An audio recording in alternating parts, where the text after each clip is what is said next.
কি ফিলিস্তিন নামটা শুনিয়ে এড়িয়ে যাচ্ছেন? যান, এড়িয়ে যান। কেননা ফিলিস্তিন তো আর আমাদের বাংলাদেশ না। কোনো সমস্যা নেই, এড়িয়ে যান।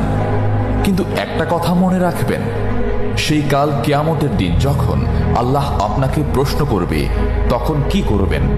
কি করবেন যখন জিজ্ঞাসিত হবেন যে কেন আপনি মজলুম ফিলিস্তিনদের পাশে থাকেননি? জানি উত্তর দিতে পারবেন না, কারণ আপনার নিজেরই জানা নেই এর উত্তর কি হবে। এখন হয়তো বলতে পারেন যে আমি কি করে ফিলিস্তিনে গিয়ে মজলুমদের পাশে থাকব, কি করে এত দূর গিয়ে সাহায্য করব?